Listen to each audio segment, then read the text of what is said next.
Did you know we have a world-class flight training school here in San Diego? Pilots can fly almost every day. We're close to the ocean as well as the desert and mountains.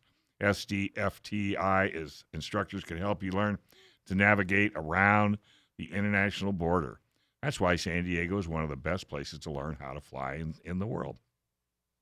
Learn to fly in sunny San Diego right at Montgomery Fields.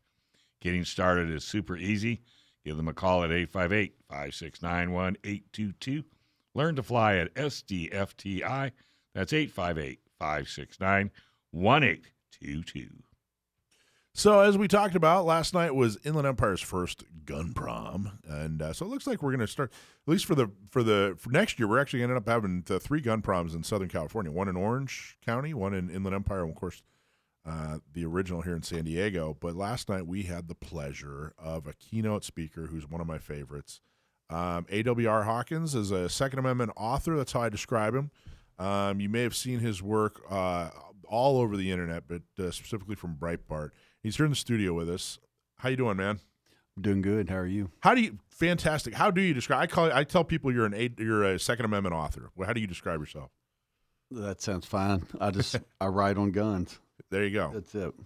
And that's exclusively all the content you produce is exclusively guns, Second Amendment related. Right. That's guns, awesome. Second Amendment at Breitbart. That's awesome. And what? Talk a little bit about how did you get there? Where'd you start? How did you get to being a Second Amendment author? I started by teaching. I have a PhD in military history. I was teaching in a couple of different university systems, and I really got tired of that. And right before I got heavy duty into my last teaching deal, I was doing a fellowship, and a radio host, very popular one, saw something I'd written at, I believe at Human Events, and he emailed me to say, I like your coverage of Fast and Furious. I responded to him and said, hey, I need a place to hang my hat, because I was kind of jumping from place to place to write. And he made a call to Breitbart for me, and that was 2010, so that's when I started writing for him. So I came on then to do national. I did a little bit of Hollywood writing with John Nolte at that time, but mainly did national security under Peter Schweitzer, and because my PhD crossed over from Vietnam War to War on Terror. So I did that for 2 years, and then started writing guns in 2012.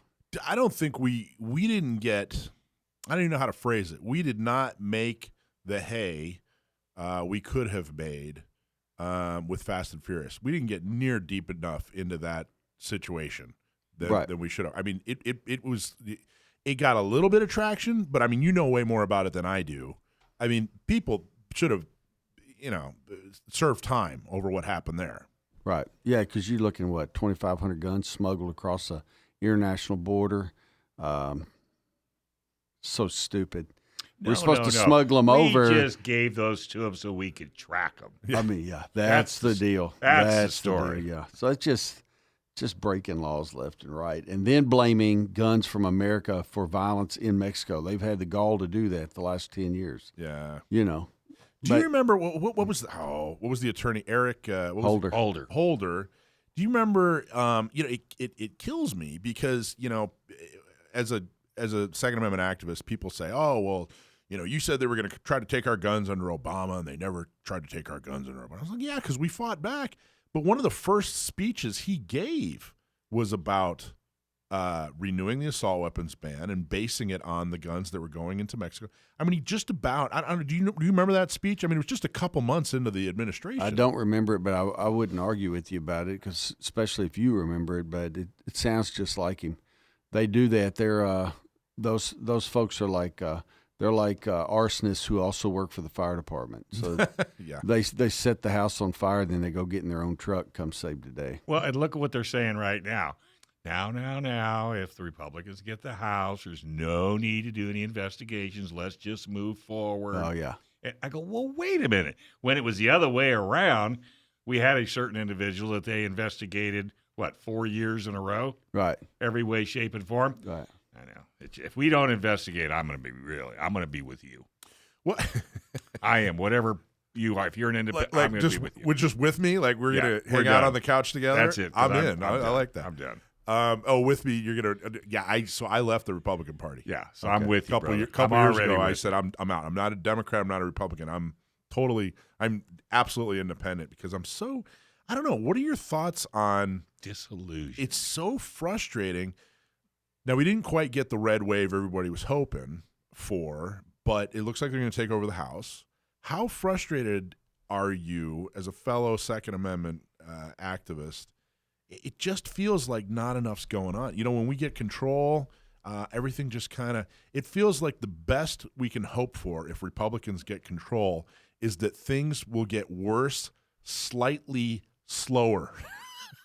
You know what I mean? Well, I mean, I don't think that's a reflection on the Republican Party. It's the Republican leadership. There you go. Mitch McConnell's got to go. I mean, the old turtle's got to get out of there. It's over. And all those people, they're placeholders. They like their position of power. And with them, I don't know that you can tell the difference between a Mitch McConnell and a Democrat. I really don't. I mean, so that's to your point. I mean, I don't feel that way about a lot of the candidates that ran, but the candidates didn't get any money from Mitch because Mitch only supports people that are going to come in and kiss the ring. So they're on their own, and they can't get their stuff done. So we had opportunities for some big wins, but you get those swamp creatures like McConnell, and he literally won't fund them. It's embarrassing.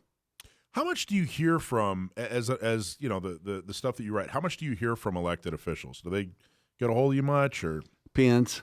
I've had them call a few times, and it just depends. Just but wishing you happy birthday. If they say, especially if we're in a heated deal where we're getting maybe we're getting close to getting the Hearing Protection Act. That was 2017. Yeah. Of course, Paul Ryan, who is a Mitch McConnell wannabe, he undercut that. So that's what I mean. It's the leadership. But, in a heated thing like that where everyone's paying attention, or like when constitutional carry was introduced, I kept count of how many days Mitch McConnell ignored it and wouldn't bring it up in the Senate. And I would write every day, this is day blankety blank.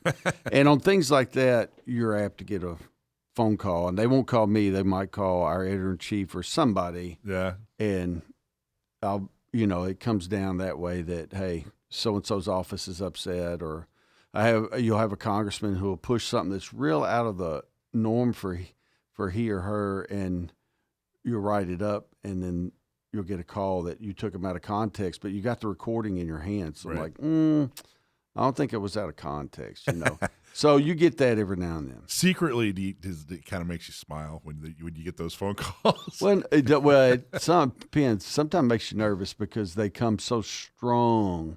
And I think that's part of the game. They come in so strong, they think you'll just take it down. But, had it happen when Bannon was there, and that's Bannon's one that he kind of set forth. He was good. There's no back down in Bannon. If you call while Bannon's there, he's going to double down. We're doing a follow-up. So, it is what it is. It's not that frequent anymore, but more so when Breitbart was getting its legs, and you'd get those kind of calls. Do you feel like, it's tough when you're in the fight to, keep a positive attitude because the only thing you can concentrate on is what's going wrong because your whole job is to fix it. Do you feel like the country in general, do you think we're getting more Second Amendment, or do you think, it's stalled, or are we taking a step back? I mean, I wish you hadn't asked me that question because you would think I'm crazy.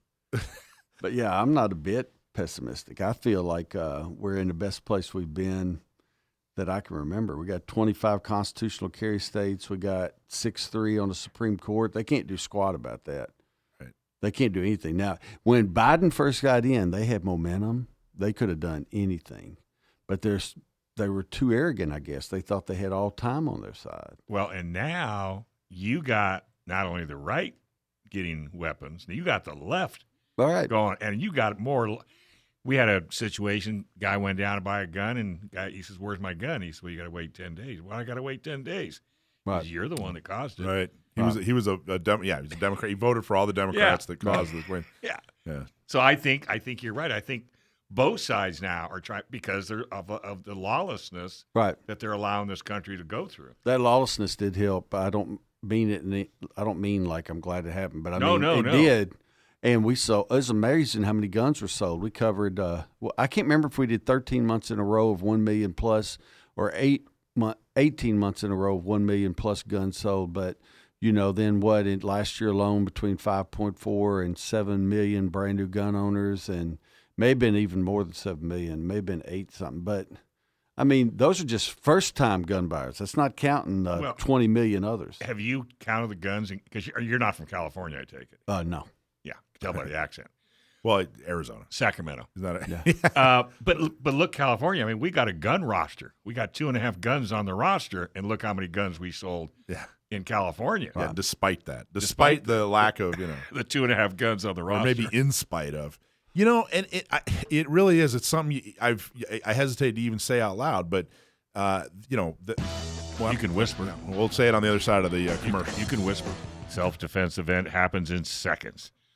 In the time it takes to listen to this commercial, your life could change forever. I pray you never are forced to shoot in self-defense. But if you must, then you must be ready. That's why USCCA exists, because every responsibly armed American should have the training and education to navigate a self-defense situation. And should you ever need it, the 24/7 critical response team is right there for you. To discover more than USCCA, visit uscca.com/GOR. Act now, because the life you save could be your own. That's uscca.com/GOR. Welcome to Gun Owners Radio. We're here in the studio with Second Amendment author from Breitbart, AWR Hawkins. We're talking about all kinds of cool gun stuff. And then we're actually going to stick with AWR through the whole hour. And then at the end of the hour here, we're going to do our Stump My Nephew with Sam the Gunman. So when are you going to ask him about AWR? Who? What do you mean? When are you going to ask him? What's it stand for? What's AWR stand for? AWR. See, there you go. Has to shoot you if he tells you. So we were talking right before we switched over. We were talking about how, in the last couple of years, the Bruin decision did a whole lot for the Second Amendment.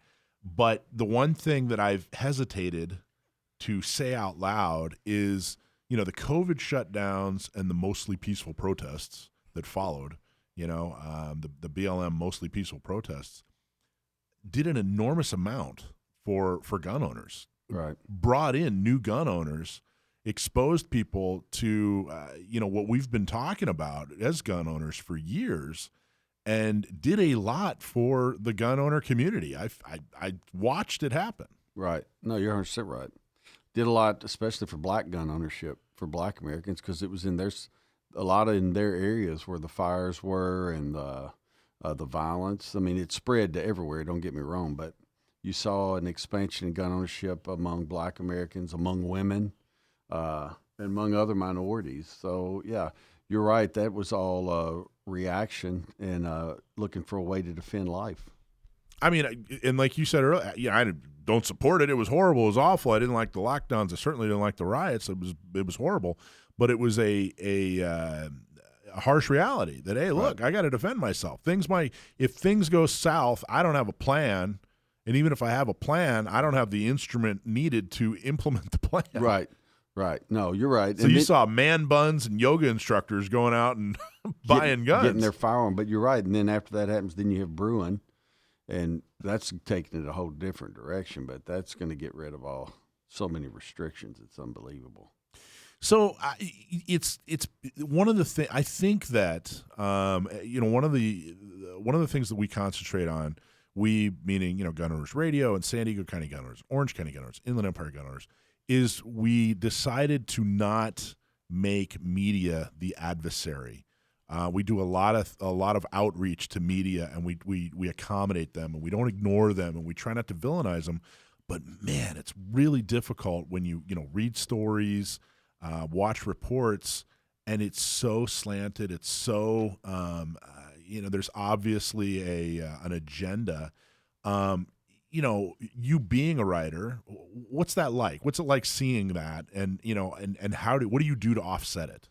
Yeah, you just try to correct it, turn it back on them. Like last weekend, they covered the mass shooting, quote unquote, in Chicago.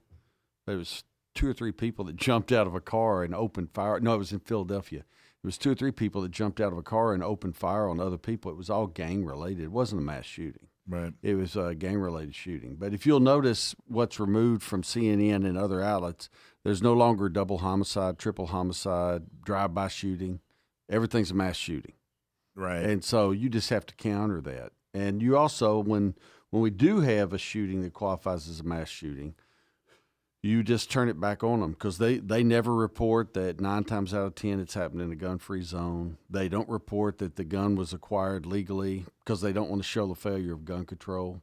But 990 times out of 100, 999 times out of 100, the gun is required via a background check, complies with waiting periods, all kinds of things. So all these gun controls don't work. So they don't want to cover that because they don't want to highlight that.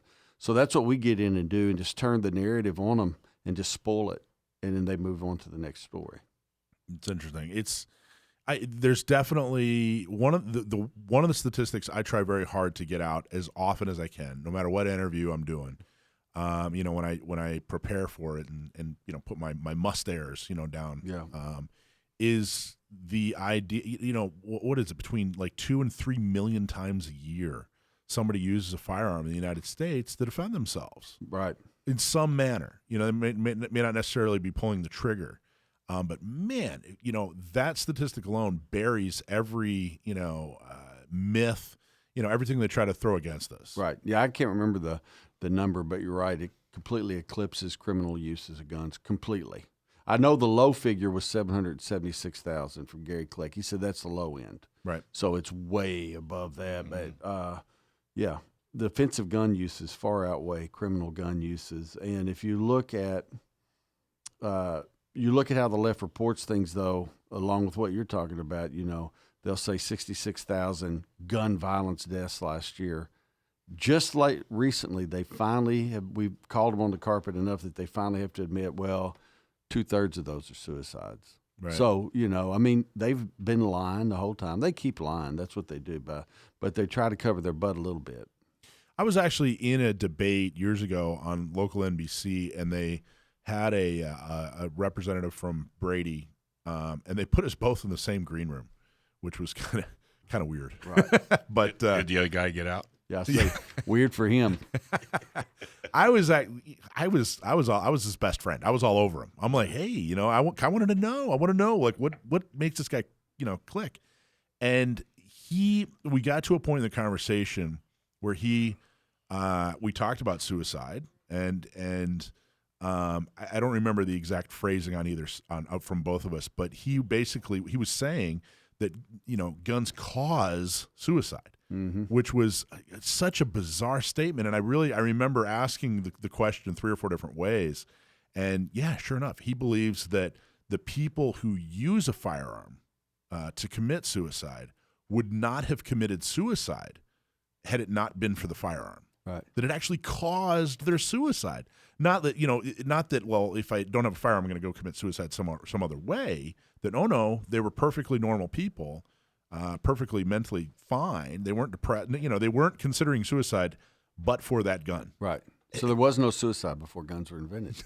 Isn't that crazy? Yeah, well, I believe his name's Steve Chapman. He works for Chicago Tribune, but I think 2019 murder numbers were a little high, or 2018, I can't remember, but whatever it was, he got in there and looked at the suicides with guns, and I could not believe it. He said more gun control is not the answer. He goes, you don't know why? Look at Japan's gun control. Right. They have much higher suicide rate than we do, or suicide numbers. And so, he said it doesn't have anything to do with the gun. You can talk about the gun all you want, but ultimately that's not why people are killing themselves. And he's exactly right.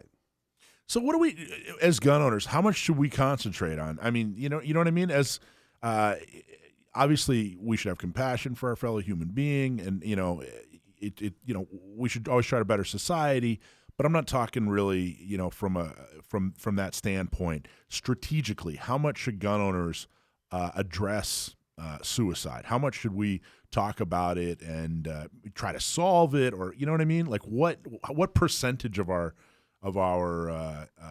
effort should be, or is that just is it's not something we're going to be able to solve as gun owners. Yeah, I mean, it's this is just me personally. I can't speak for anybody. I don't think it's on my radar. I think what's on my radar more importantly is some of the things like we were talking about that San Diego County Gun Owners does.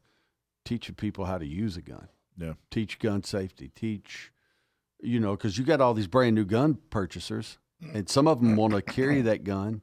Lots of them just want to keep it in their home for self-defense. Well, where's that bullet go when you pull the trigger? Let's practice. Let's figure that out. How do you lock it? How do you load it? How do you blank? Those are the things that I focus on, and those are the things that people need to know so that they can use that self-defense tool best. One of my favorite question when I'm talking to candidates, when I'm vetting them out, and I usually plant this question somewhere in the middle of the conversation. I don't lead with it, but I kind of spring it on them somewhere in the middle.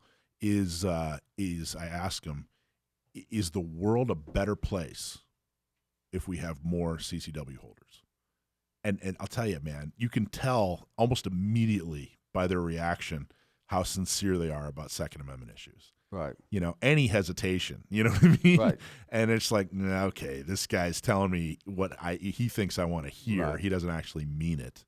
But I truly do believe, because of the numbers we talked about, the defensive gun use, 700,000 to 3 million people that defend themselves, against a violent attack.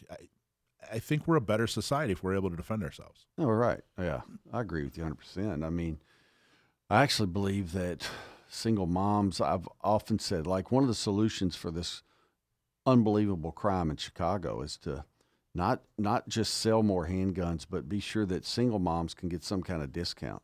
So they can get that gun and they can have a discount on their concealed carry permit. I mean, if I owned a gun store in Chicago, that would be my special. You roll in here and pick you up this, let's just say a Ruger LCR. You pick it up, and instead of a sale price, what I'm going to do is I'm going to cover your expenses for concealed carry permit. But something like that to get not only where they have a gun in their hand, but where they can keep it on their person, because she's buying that gun to keep her kids safe. That's why she's buying it. And more people like that have guns, the better off we are. I agree. Amen. Hey, folks, a lot of companies are so frustrated with their website. It looks old, it's out of date, and it's not getting customers. We've got a fix. Sage Tree gets it. Since 2005, Sage Tree has been helping companies with websites that look great, work great, and they get leads. Stop being frustrated by your website and get one that you're going to be proud to share. Contact Sage Tree today to get a website that makes the phones ring. Getting started is real easy. 866-728-9100. That's 866-728-9100. And fix your website today. We're talking to Breitbart's man on the Second Amendment desk, AWR Hawkins. What do you think the most important thing going forward is as far as our cause? What do you think needs to happen in the next 12 months and 3 years and 10 years? Well, at state level, more constitutional carry. I think they're primed for it. You think they'll be number 26? Yeah. Governor Ricketts, yeah. I spent time with him at SHOT Show, and what a great guy. So wow. He'd love to get that. How did that happen? How did you meet the governor at SHOT Show? Well, they had a little forum. So it was with him and the Alaska governor and South Dakota governor and Wyoming, Gordon. Gordon from Wyoming is awesome. But, yeah, just we need to keep at the state level. Newsom? Was Newsom there? Oh, yeah, Newsom was right there. He was a keynote speaker. No, they had Newsom there. Yeah, he was showing how to clean guns and all kinds of stuff. It was interesting. Yeah. No, but I think we need that. People don't talk about it anymore, but we need more campus carry. We need more K through 12 where teachers can be armed for classroom defense. I can't get over the idea that someone comes in a classroom, they've made it past the resource officer. The social studies teacher could take the guy out, but instead she's at his mercy. She got to throw books at him. And it's just ridiculous. And they try to defend that. Yeah, it's just ridiculous. I go, how in the, one, you're advertising your soft targets. Right. Okay. And two, you're fighting tooth and nail to keep them soft. Right. Makes that is no sense. Yeah, that is the other problem. Well, the thing is, if you look at schools that have K through 12 teachers who can carry, tell me the last one in one of those schools that either the teacher made a mistake, because that's what they say. Oh, if the teacher has a gun, someone's going to get hurt. I mean, if the teacher carries in church, at Walmart, at the restaurant, at the gas station, all those places already, is she suddenly going to become unsafe in a classroom? I don't mean, that doesn't make any sense to me. I was talking to a candidate for school board just a couple months ago, right before the election, and they were telling me that one of the students, their dad is CHP, California Highway Patrol, and in uniform, he would come to pick up his kid, and they were like, oh, no gun. Yeah, and it was like a big deal that this CHP officer in uniform had his sidearm on. That's the mentality. $20 says he didn't take it off. Well, yeah, there was a whole story, and I'm not going to get into it, but it was like, wow. I'd tell him to call the cops. Yeah, right. Yeah, really. Well, have me arrested. Well, that's right. Do that. On another point with that, though, I really believe too that, and you might be able to think of a better way to flesh this out, but I believe when you look at the fight against being able to carry a gun on a K-12 campus as a teacher, that is one of the most anti-female or anti-woman fights I can think of, because I think most people they'll say, oh, she's already burdened with teaching. She doesn't need the burden of having a gun. I go, what? That woman could be trusted with freedom. And I think that's how we got to respond to them and get out from under this. Is that woman's life not worth defending? You know, do you think she's too busy to defend her own life? And I think we got to start framing it that way and put it back on them. But have you noticed the trend of not defending women nowadays? Well, I mean, really, when you get right down to it. So, I mean, it fits their narrative, but you're right. But I like the fact that more and more states are moving in the right direction to where pretty soon you're going to have like 48 states that are for and, you know, 2 against. Everything is moving the right way. That's why when I answered that question a while ago, I feel good about where we are. But I just think, you know, I'm hoping now Brian Kemp is reelected in Georgia. They already have campus carry at the college level. I'm hoping that they'll take up K-12 carry in Georgia. Mm-hmm. Well, I do think one of the biggest steps forward, one of our maybe one of our best accomplishments, our being the Second Amendment community in the last 30 years, is we moved from, if you look at like an NRA commercial in the 80s, it was all about tradition and that sort of thing, and hunting and tradition, which is important, no question. But it's transition. I was talking a little bit about with our call-in guest. We've transitioned to talking about the Second Amendment like the civil right that it is, right? And not like, hey, it's kind of cool and fun and neat, and my dad did it, right? Because people, especially the folks that we need to convince, just can't relate to that, right? And that's so talking about the civil right and being look, this makes things better, that someone, it is always better when being attacked. It is always better to be able to defend yourself than not. Right. And I think what you're saying is important. People, this is the success of the leftist takeover of public education, but people don't understand in the Bill of Rights, those rights protected are all of a cloth. So if you wound one, you wound them all. Yeah.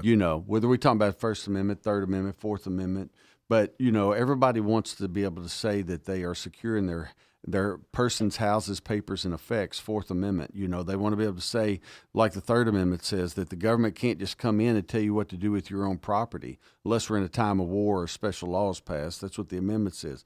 First Amendment says I can speak my mind, I can gather to get a redress from government for grievances done against my person. And all of those rights, everybody goes, yeah, those.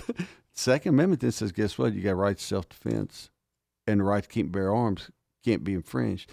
That right is no less important than any of those other ones we rattled off, and that's what we have to do is remind people you can't pick and choose.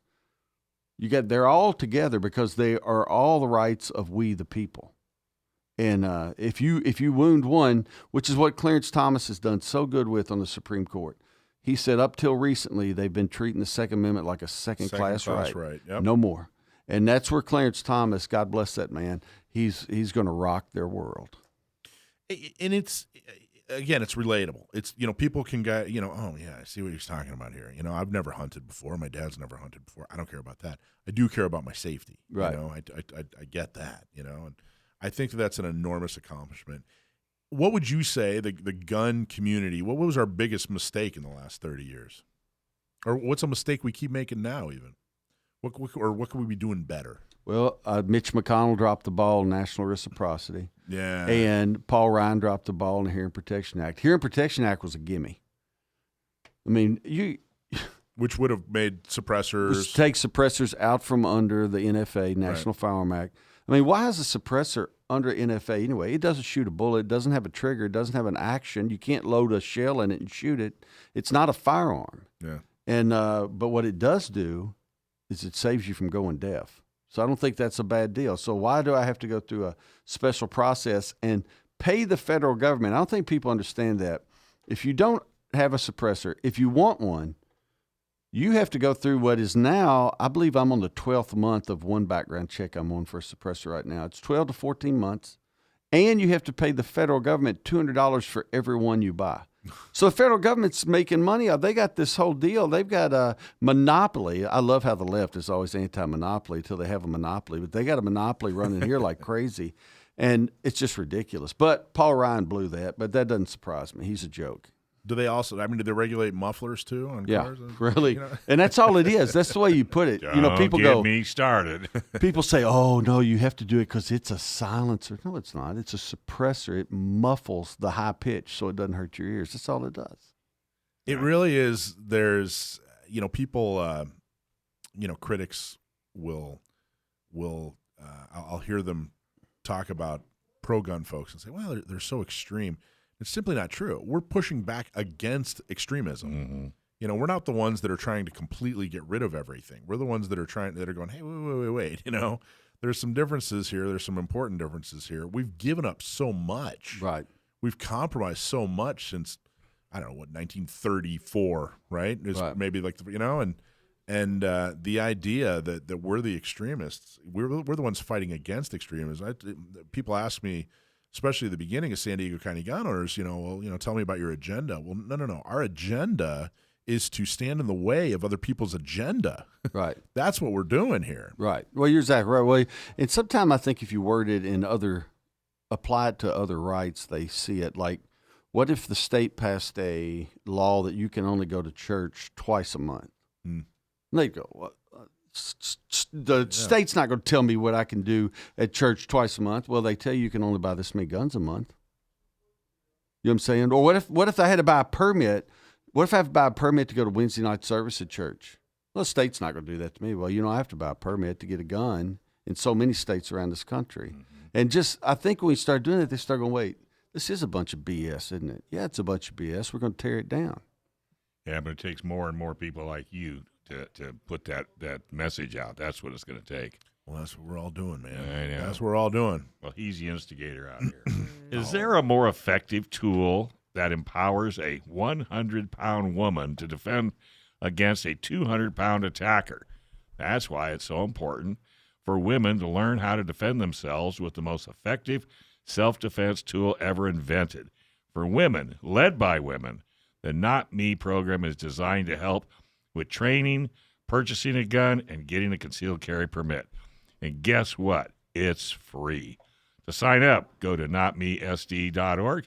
The program is also available in Orange County and the Inland Empire. Get help today at notmesd.org. So, Action Jackson, I hear you have a question for AWR. As a matter of fact, yes. All right, fire away. What's your favorite gun? Oh. Well, that's a tricky question. They all say that. That's because he doesn't live in California. Yeah, it depends.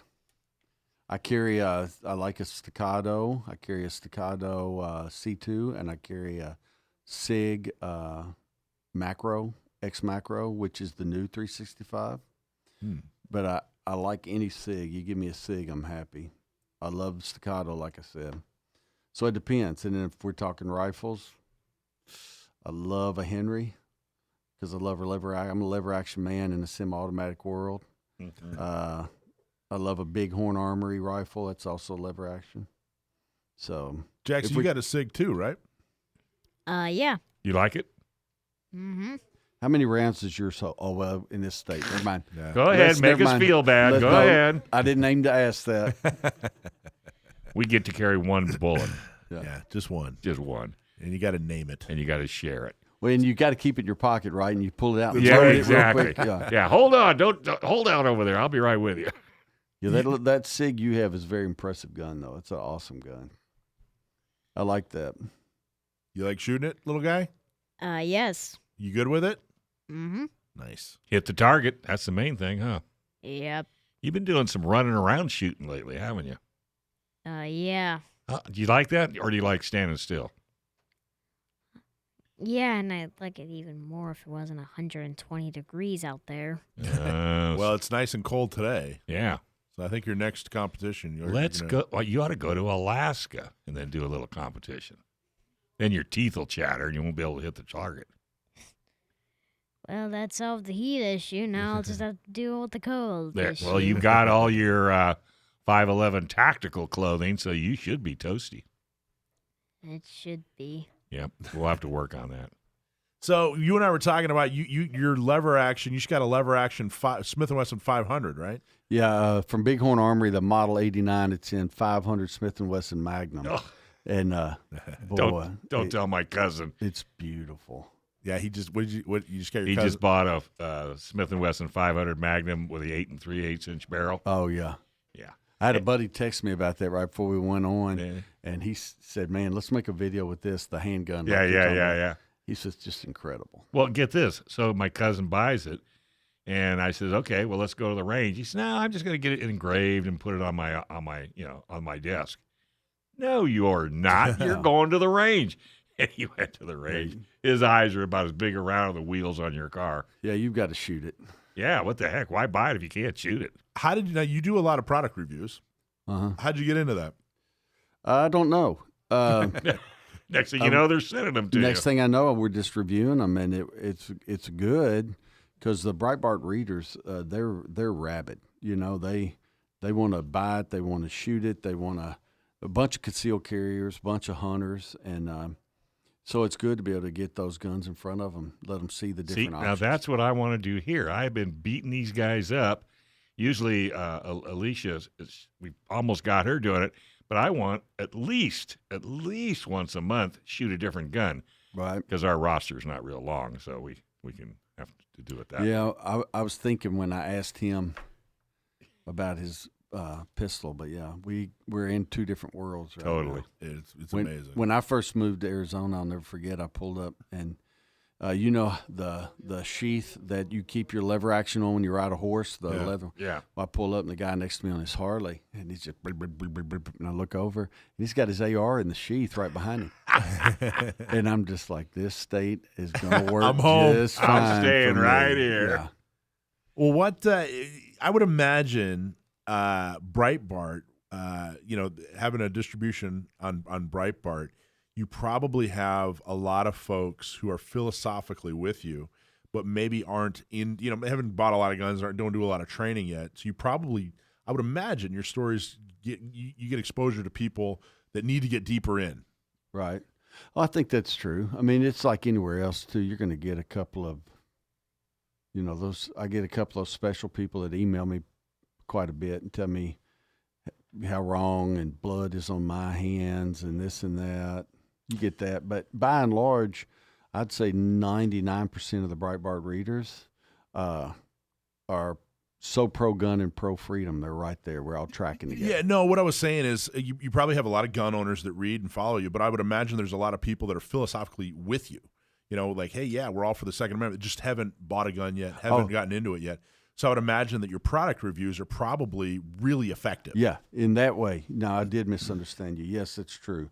You get good exchanges with them, and you'll get emails from someone that'll say, you did this gun, but I was thinking about this. Will you get a chance to look at that? And so they're almost leading you. You know what nice. I'm saying? Well, you've given them an outlet that they normally couldn't find. Right. And that's somebody explaining to them. It's no different than a car review. I do car reviews every Sunday, and people appreciate it. Now, granted, you may not like the same car I like, no more would I like the same gun that you might Right. like, but at least you're giving them things to think about. Yep. Or I hope I am. But yes, Uh, I think you are. And I think that's an important thing for gun owners to do. If you're in the fight, I think it's important to get out of the bubble and listen. Get out of the bubble and listen. Don't preach yet. Because it's too easy to get. I don't know. We could very easily get kind of homogenized, I guess. To where Right. we all think. That everyone thinks like us, and it's like, you know what? We gotta remember there's a whole society out there, and that frankly we're still in the minority Wouldn't you call that the old gun store mentality? in a lot of ways. that's why every now and then I carry a 40. Yeah. just to get their attention. Oh The man. 40's still a great round, dude. Yeah. What's your 40? What do you carry? The SIG, it's either 2202 or 2022. I can't remember the number. That was their first polymer gun. Yeah. It's unbreakable. Really? Deadly accurate. Now, it's quite big and bulky compared to newer SIGs, but the thing is so accurate, man. What do you think of SIG? Now SIG has a whole line of 1911s, right? Right. And I think, correct me if I'm wrong, but one of the one of the first or the first to make 1911s with an external extractor, which in theory was, you had all the design positives of a 1911, but then the reliability that made Glock, so known for Right. being reliable. Did I get that right? Does that explain all that pretty? Well, I don't know if I can get into that technical aspect of it. I can tell you that I've got some SIG 1911s, and they'll eat anything, keep shooting, and they're deadly accurate. Nice. I mean, what I do, I've got a tray that I keep Coca-Cola and sand in. Like I'll put the bullets in there and that sand, I'll pour Coke on them and set on my dash and let them dry. And then when I'm loading a mag, if I get a gun to review, every 3 or 4 rounds, like I take that and just dump it in a can. So I'm reaching in, I'm loading that mag. Some of those bullets are covered in Coke and sand. Some of them are covered in other stuff. And I just shoot them and see, can I stop this gun? I've never stopped a SIG. I can't. There are people out there listening, cringing right now. Yeah, I know. So, some people, especially when I go to like these big classes, like multi-day classes, you get like 50 people in a class, and you watch people. They treat their guns like they're made of like sugar. Right. Well, I'll tell you, I don't know if I should say the name of this company. Well, I have to, because it's praising them. But I took the Glock 43 when it came out. I think it came out in April 2015. I took it out immediately and froze it, and then drug it down the road behind my Jeep, and then buried it on a caliche road where it's heavy traffic of campers and everything else. And then I pulled it up, and it was so cold that day. I remember how cold it was holding it. And I moved the slide just enough that I knew I had a bullet in it and pulled the trigger. Boom, fired. And so then I worked the slide a little bit and kept shooting it. And that gun, to my knowledge, has never malfunctioned since that time. And the Glock wasn't super happy when I kept publicizing I wasn't cleaning it. They're like, no. You tell people They got to clean your gun. But I just told them I'm trying to make a point. Yeah. These things are Bulletproof. Bulletproof. A Glock, you have a lot of people that say I don't like a Glock because it looks just like the old Glock. Doesn't change much. But the thing about it, if your life's on the line, you pull a trigger on the Glock, it's going to go bang. And that's what you need. That's funny. That's funny. I remember way back. I wonder if he still has his website up. Way back, there was this dude who, like, every month would take his Glock out and punish it. He dropped it from at first he froze it, and then It must have been this guy. Then he put it in a bucket full of salt water, and then he was doing all this stuff to it. Eventually, he started running out of stuff to do, so he dropped it out of a plane. Well, I'm getting I'm not going to say the company right now, but I'm getting a handgun safe from them. And we texted today about it, and I'd talked with them a month ago. But as soon as I get it, I'm going to put a handgun in it and drive my truck over it. I mean, as soon as I get it, and if it survives that, I'm going to get my buddy's dually and going right back over it. And we're going to figure out if it works or not. Could you imagine being AWR's neighbor? Can you imagine being the guy supplying weapons to him? Like he's, just being the neighbor looking out the window. Oh, he's at it again. Yeah, there he goes. He's running over a box, Martha. I'll make sure let's just say I'll make sure the guns are unloaded inside the safe. All right, so I got a challenge for you. A dually, that's an air tire. Take it over to one of the military bases and let him run over with a tank. Oh, well, my buddy's got a Humvee. I'll let him run over with that Humvee. There you go. We'll figure out what's what. So what do you think the most important thing, if people are listening right now, they want to be effective, they want to get involved, they care about the Second Amendment, what's the most important thing they should be doing? Buying guns and ammo. That's a smart thing. And then they should be joining groups like we talked about at the event last night. Yeah, that was a great speech. San Diego County gun owners, like I was saying, if you're the Oregon Gun Federation, if you're in Oregon, holy cow, you people need it. Texas Rifle Association, Illinois Rifle Association, every state's got them. Find one of these regional companies and join it. Join the Second Amendment Foundation. They're suing the pants off the left. Get involved. Yeah, and get involved. But to the degree that you can't get involved, those groups will get involved for you, and you've at least got your name on that list. Like we said last night, too, I want a politician before he or she signs gun control to go, okay, this group has this many members. I know that's that many votes against me for doing something this stupid. Right. And so there are a lot of benefits of being part of a group like that. Amen. And you're on a radio show every Sunday at like 6:30, right? Right. What's that radio show? Armed American Radio. I'll be on there in what time is it? Yeah, I'll be on there. 45 minutes, right? 45 minutes. So how do people find that? They can do a Google search for Armed American Radio, and then you can listen to it live right there. It'll find a local channel that you can listen to. Yeah. And I'm sure it's podcasted too, isn't it? Yeah, he podcasted about a day later. Oh, so after you get done with Gun Owners Radio, you can roll right into that show. And every Sunday for 7 years, you've been on there giving an update, right? Right. Yeah, they refer to me as their political analyst, but we don't talk politics. We talk backstraps. We talk guns, 9mm, and we talk a lot of self-defense stories on there. They call them happy ending stories.